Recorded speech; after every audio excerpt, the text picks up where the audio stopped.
Hey guys, warm welcome to all of an अपराइस्ता academy. हम पढ़ रहे हैं क्लास 10 साइंस का चैप्टर नंबर 10 और जिसका नाम है प्रकाश, परावर्तन तथा अपवर्तन। आज है जिसका लेक्चर नंबर फर्स्ट। तो स्टार्ट करते हैं बेटा। प्रकाशिकी। तो प्रकाशिकी क्या है? ठीक है, हम इसमें क्या लेंगे? प्रकाशिक घटनाएं। प्रकाशिक घटनाएं एवं आप ले सकते हो बेटा इसमें प्रकाश के गुणधर्म। ठीक है, हम इसमें डेफिनेशन अगर लिखें तो ऐसे लिख सकते हैं, विज्ञान की वह शाखा जिसमें हम प्रकाशिक घटनाएं, ठीक है, एवं प्रकाश के गुणधर्मों का अध्ययन करते हैं। यानी हम किसका अध्ययन करेंगे? प्रकाशिक घटनाएं, जो प्रकाश की घटनाएं होंगी उनका, और प्रकाश के गुणधर्मों का। वो क्या कहलाती है? प्रकाशिकी कहलाती है। यानी विज्ञान की वह शाखा जिसमें हम प्रकाश के गुणधर्मों तथा प्रकाशिक घटनाओं का अध्ययन करते हैं, क्या कहलाती है? प्रकाशिकी। उल्टा सीधा आप कैसे भी बोल सकते हो, चीजें अपने को दो याद रखनी है कि किन किन चीजों का अध्ययन करते हैं, बस। अब आता है प्रकाश।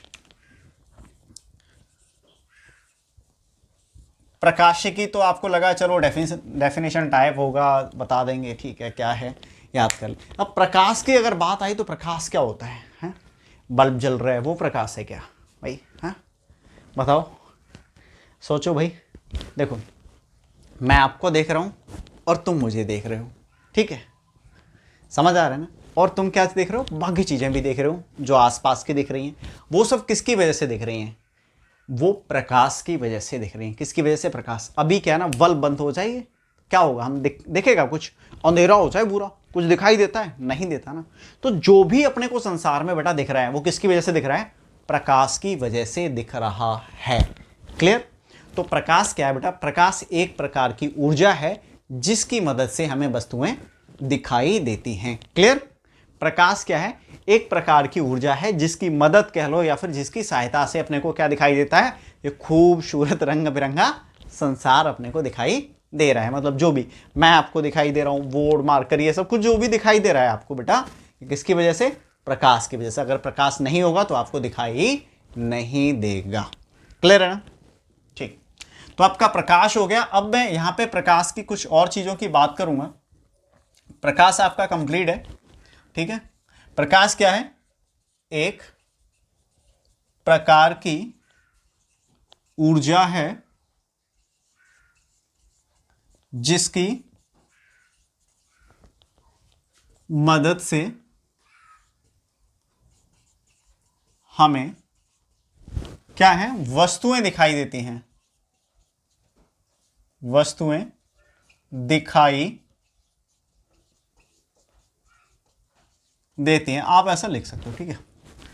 नोट्स में आपको प्रोवाइड करा दूंगा, तो डेफिनेशन में लिखने से बचूंगा, मैं आपको यहां पे एक्सप्लेन ही करूंगा बेटा, ठीक है। ज्यादातर कुछ चीजें मैं आपको बता दे रहा हूं लिख के भी। अब प्रकाश के गुण क्या होते हैं, ठीक है। अब प्रकाश के गुण को समझने के लिए आप एक काम कीजिए, आप टॉर्च जलाइए, ठीक है। आप टॉर्च जलाओगे, टॉर्च तो सबके घर पे होती है ना, ठीक है। आप टॉर्च ऐसे जलाओगे तो टॉर्च का प्रकाश कैसे जाता है? सीधा, या फिर नागिन डांस करता है, सीधा जाता है ना। तो प्रकाश एक सरल रेखा में गमन करता है। जैसे हम प्रकाश के गुणों की बात करें, नेक्स्ट पॉइंट है अपना प्रकाश के गुण, ठीक है। अभी हम बात जो कर रहे हैं वो प्रकाश के गुणों के बारे में बात कर रहे हैं। तो प्रकाश किस टाइप से गति करता है? प्रकाश कैसे जाता है? सीधा जा रहा है। आप टॉर्च जलाओ, आपको पता चल जाएगा। तो प्रकाश एक सीधी रेखा में गमन करता है। अब प्रकाश की यही जो सीधी रेखा है बेटा, कौन सी? जिस रेखा में प्रकाश जा रहा है। किसमें? जिस रेखा में प्रकाश जा रहा है उसको कहते हैं प्रकाश किरण, ठीक। या फिर आप एनसीईआरटी वाली डेफिनेशन ले लो, प्रकाश जिस पथ को इंगित करता है, ठीक है, वो क्या है? प्रकाश किरण है। इस टाइप से भी बोल सकते हो। या प्रकाश जिस सरल रेखा में गति कर रहा है या गमन कर रहा है उसी को क्या कहेंगे? उस सरल रेखा को प्रकाश किरण कह देंगे। क्लियर है ना? प्रकाश किरण किसे कहते हैं? ठीक। तो प्रकाश का गुण मैंने आपको बताया। अच्छा, प्रकाश की चाल कितनी होती है ये भी अपने को पता होना चाहिए। प्रकाश की चाल, भाई ये आपका बहुत महत्वपूर्ण पॉइंट है। ये आपके प्रकाश के गुण में ही आता। तो प्रकाश की चाल, प्रकाश की चाल कई बार आपके एग्जाम में पूछ लेता है। सी से तो प्रदर्शित करते हैं बेटा, 3 × 10⁸ मीटर पर सेकेंड। कितना होता है? 3 × 10⁸ मीटर पर सेकेंड। अब इसको थोड़ा समझने में आपको अजीब लग रहा होगा, मैं एक थोड़ा सा सिंप्लीफाई कर देता हूं इसको।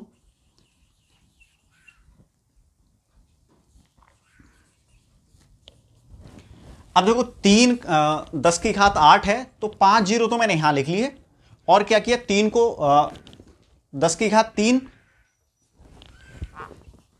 अगर मीटर ये होगा तो मैं इसको लिख सकता हूं 1 किलोमीटर, इसलिए मैंने यहां पे किलोमीटर यूज कर लिया।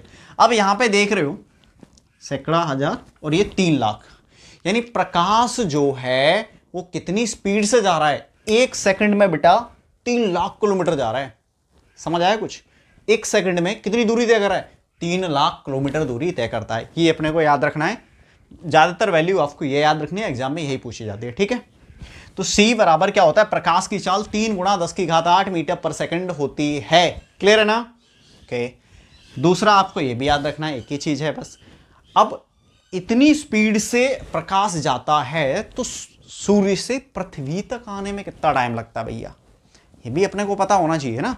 सूर्य से पृथ्वी तक अपना आता है प्रकाश, तो कितना? तो इसका बेटा सूर्य से पृथ्वी तक आने में टाइम जो लगता है, सूर्य से अगर हम पृथ्वी की बात करें तो प्रकाश को 8 मिनट और ऐसे कर सकते हो, ऐसे लिख ले रहा हूं,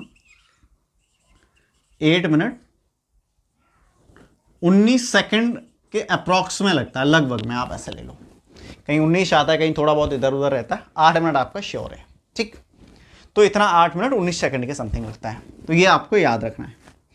अच्छा, एक चीज और मैं आपको बता दूं बेटा, कि ये जो प्रकाश है, सूर्य का प्रकाश है ना, वो पृथ्वी पर आता है। आप देखते होंगे भैया, सर आप एक चीज बताओ कि चंद्रमा से प्रकाश कितनी देर में आता है पृथ्वी पर?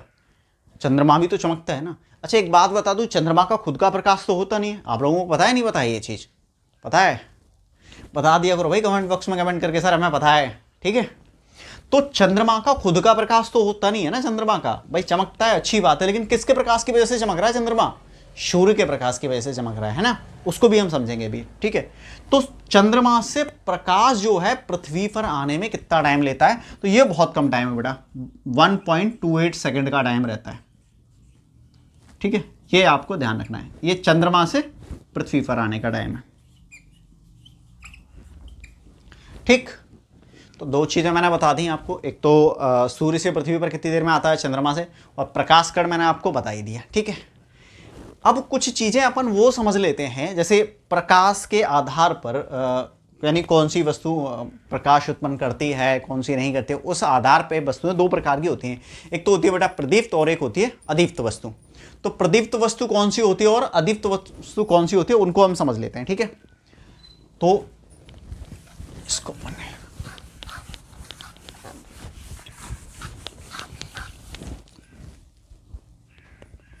मैं ले लेता हूं यहां पे पहले प्रदीप्त, ठीक है, और यहीं मैं लिख लेता हूं अदीप्त। प्रदीप्त और अदीप्त। प्रदीप्त वस्तु वो होती है बेटा जिसका खुद का प्रकाश होता है। अब जैसे सूर्य हो गया, तारे हो गए, जलता हुआ बल्ब हो गया हमारा, ये इनका खुद का स्वयं का प्रकाश, यानी जो वस्तुएं स्वयं से प्रकाशित होती हैं वो क्या हैं?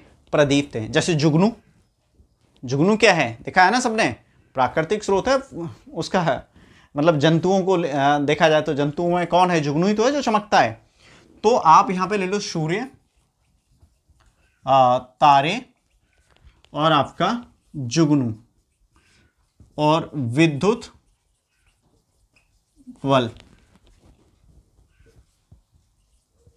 ये सब क्या है? अब यहां पे जलता हुआ विद्युत बल्ब आप ले सकते हो, ठीक है। सूर्य हो गए, तारे, जुगनू, विद्युत बल्ब, ये सब क्या है? प्रदीप्त वस्तुएं हैं। अदीप्त कौन सी वस्तुएं होती हैं? चंद्रमा। अब चंद्रमा का खुद का प्रकाश नहीं होता है। चंद्रमा किससे चमकता है भैया? सूर्य है, चंद्रमा ये, सूर्य का प्रकाश यहां पड़ा, ये अपनी पृथ्वी है, ठीक है। तो अब ये पृथ्वी है, यहां पड़ा, यहां से टकरा कर यहां आता है, तो ये इसलिए चमकता है, ठीक है। परावर्तन की घटना होती है यहाँ पे। इस चैप्टर में अपने को परावर्तन अवर्तन बहुत डिटेल में पढ़ना है, ठीक है। और कुछ भी आपका नहीं छूटेगा एग्जाम में, ये ध्यान रखना बस। आप वीडियो को अच्छे से देखें, और अगर आपको कोई भी डाउट होता है तो कमेंट बॉक्स में कमेंट करें, और जहाँ तक है, अगर आप एक के बाद दोबारा अगर वीडियो को रिवाइंड करके देख लोगे ना, तो आपको कोई डाउट रहेगा ही नहीं, अपने आप सारी चीज़ें क्लियर हो जाएंगी बेटा। बाकी नोट्स में आपको लिखने का झंझट ही खत्म हो जाएगा, नोट से आप सारी चीज़ें नोट कर सकते हो। चाहो तो यहाँ से भी जो मैं बोल रहा हूँ साथ के साथ आप नोट कर सकते हो।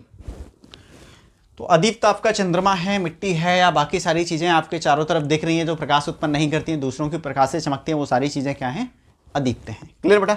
आप यहाँ पे कुर्सी लिख सकते हो, कुर्सी क्या चमकती है, उसका खुद का प्रकाश होता है नहीं, मतलब बहुत सारे एग्जाम्पल आप ले सकते हो। ठीक है, तो ये चीज़ें हो गई प्रदीप्त और अदीप्त क्या होता है।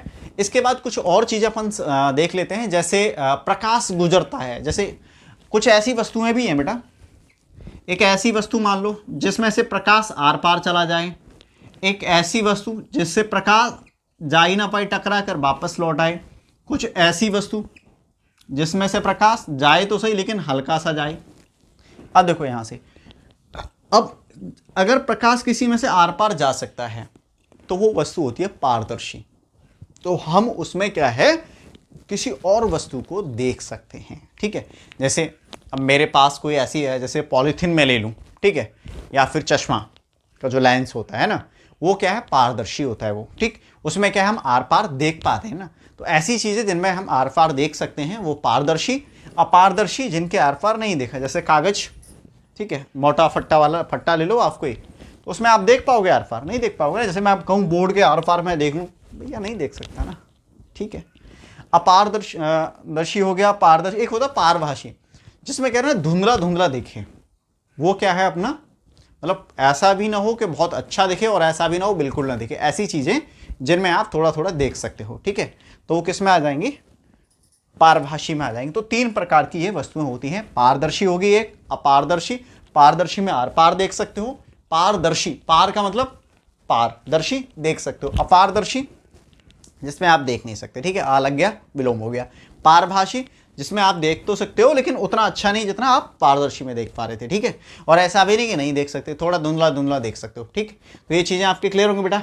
ठीक है, अब कुछ चीज़ें मैं आपको और बताता हूँ, जैसे प्रकाशीय घटनाएं, जैसे सूर्य ग्रहण हो गया, चंद्र ग्रहण हो गया, इसके बारे में अपन नॉलेज समझ लेते हैं। ठीक है, सूर्य ग्रहण और चंद्र ग्रहण क्या है, अपन चित्र से ही समझ लेते हैं, बहुत सिंपल सी चीजें हैं।